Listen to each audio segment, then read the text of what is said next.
पुणे आणि पिंपरी चिंचवडमधील विषारी दारू प्रकरणात मृत्यू आणि बाधितांचा खरा आकडा समोर आणण्यासाठी विशेष मोहीम राबविण्याची गरज असल्याचे मत शिवसेना नेत्या व आमदार डॉक्टर नीलम गोऱ्हे यांनी व्यक्त केले. मंगळवारी त्यांनी सीआयडी कार्यालयाला भेट देऊन वरिष्ठ अधिकाऱ्यांशी तपासाच्या प्रगतीबाबत चर्चा केली. डॉक्टर गोऱ्हे यांनी विषारी दारूमुळे मृत्यू झालेल्यांसह तत्सम लक्षणे असलेल्या रुग्णांचा शोध घेण्याची तसेच संशयास्पद मृत्यूंच्या नोंदींची तपासणी करण्याची मागणी केली. काही बाधित व्यक्ती मूळ गावी परतल्या असण्याची शक्यता लक्षात घेऊन इतर राज्यातील माहितीही गोळा करावी, असे त्यांनी सांगितले. तपासासाठी पिंपरी चिंचवड आणि हडपसर येथे सीआयडीची तात्पुरती संपर्क कार्यालये सुरू करून अधिकाऱ्यांचे व्हॉट्सअप क्रमांक सार्वजनिक करावेत, अशी सूचनाही त्यांनी केली.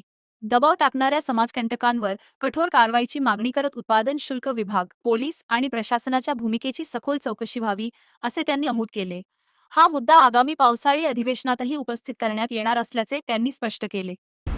सन्माननीय श्री रामानंद, सन्माननीय श्री फुलारे हे स्वतः आय जी आणि ॲडिशनल आय जी, त्याचबरोबर SP आणि CIDचे संबंधित DYSP अशा सगळ्या 5 जणांशी माझी बैठक झाली.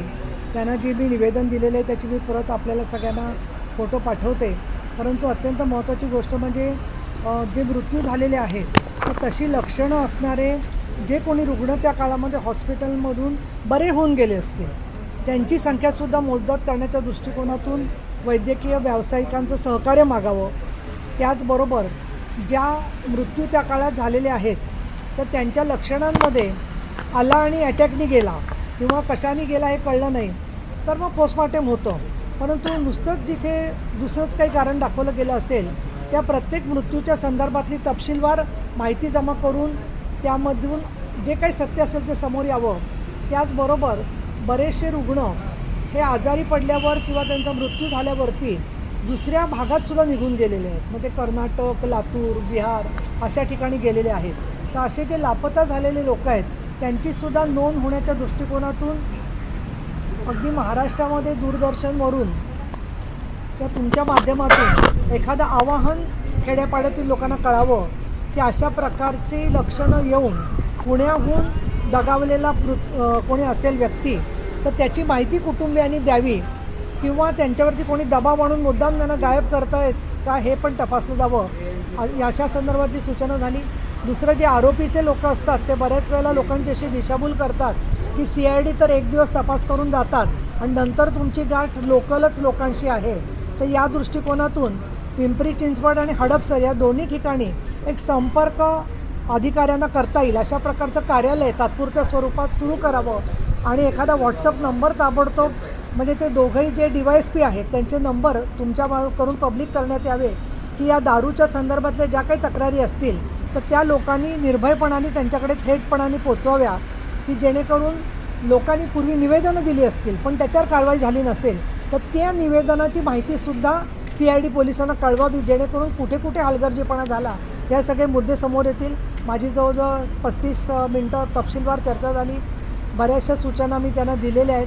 त्यांनी पण मला अनेक माहिती सांगितलेली आहे. त्यातली अनेक माहिती संवेदनाशील असल्यामुळे या संदर्भामध्ये आम्ही दिलेल्या सगळ्या सूचना जरी सांगू शकले नाही तरीसुद्धा काही वस्त्यांमध्ये लोकांवरती दबाव आहे, विशेषतः हडपसर भागामध्ये आहे, फुगेवाडीमध्ये आहे, इतर काही वस्त्यांमध्ये आहे. तर त्या दबावाला जबाबदार असणारे जे कोणी गावगुंडपणा करत असतील त्यांच्यावरती सुद्धा कारवाई करावी. पोलिसांचं निलंबन झालं तरी अनेक निलंबन झालेले अधिकारी तिथेच थांबून पिंपरी चिंचवडमध्ये आणि पुण्यामध्ये थांबून काही वेळेला हस्तक्षेप करण्याची सुद्धा भीती असते आणि या दृष्टिकोनातून त्याबद्दलची सुद्धा योग्य ती दक्षता घ्यावी अशा प्रकारच्या सूचना मी दिलेल्या आहेत. पण ताई, जर बघायला गेलं तर आज 4 दिवस झाले CIDकडे केस आहे. एका बाजूला मृत्यूंची संख्या अनेक ठिकाणी 21, 20, 22 अशा आहेत, पण CIDनी जो अधिकृत आकडा दिलेला आहे तो 15 आहे. मग तफावत नेमकं कोणाकडे? या संदर्भामध्ये आता त्यांचा अजून तपास चालला आहे. तपास अजून पूर्ण झालेला नाही आहे आणि त्यामुळे लवकरच याबद्दल ते जी काही वस्तुस्थिती त्यांच्यासमोर येईल त्याच्यामध्ये सगळ्या मेडिकल रिपोर्ट बघून नातेवाईकांशी बोलून प्रत्येक मृत्यूची नोंद घेतली जाईल अशा पद्धतीने त्यांनी मला आश्वासन दिलेलं आहे. आणि त्यामुळे तो तफावत आज जरी दिसत असली तरीसुद्धा तुमच्याकडून सुद्धा जी माहिती येते त्याबद्दल लोकांशी खातरजमा करून त्याबदल्या वैद्यकीय परिस्थिती जाणून घेऊन ती तफावत जी आहे ती दूर केली जाईल.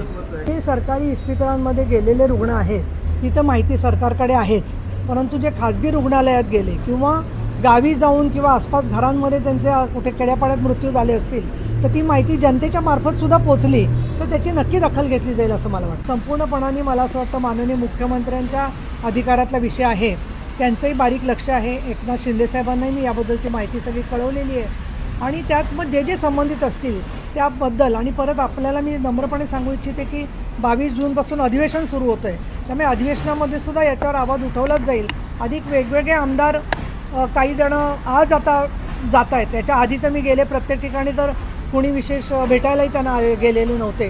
पिंपरी चिंचवडचे गेले, पण हडपसरमध्ये मात्र थोडंसं शिथिलता मला जाणवलेली आहे. दुसरं असं महानगरपालिकेने मदत जाहीर केली आहे पण प्रत्यक्षात ती मदत मिळालेली नाही आहे आणि समाजातले काही लोक आम्हालाच प्रश्न विचारत आहेत की हे दारू पिऊन मेले तर याच्याबद्दल यांच्या कुटुंबियांना का मदत करायची.